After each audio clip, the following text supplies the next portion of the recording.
নমস্কার বন্ধুরা, আজকে ছিল রবিবার। আজকে আমি সকাল সকাল উঠে বাজার গেছিলাম। এসে দেখি আমার বউ রান্না করছে। কি রান্না করছে আমি পরে দেখব, এখন আমার দেখার সময় নেই।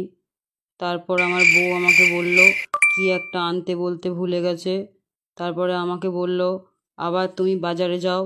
আমি আবার বাজার গেলাম, সেটা নিয়ে আসলাম। সেটা রাখার পরে দেখলাম ঘরের মধ্যে কোনো কারণ ছাড়াই লাইট ফ্যান সব জ্বলছে। এগুলোকে আবার নিভিয়ে দিলাম।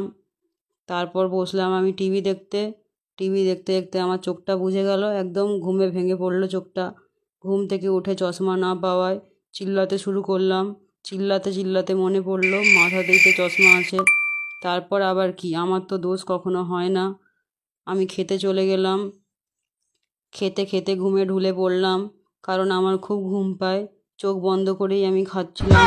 এটা আমার সারা জীবনের অভ্যাস।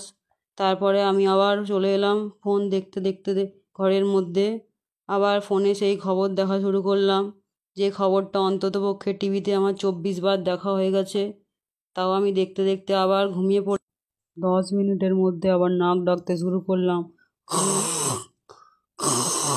আমার ব্লগটাকে লাইক করে দেবেন, কেমন লাগলো জানাবেন।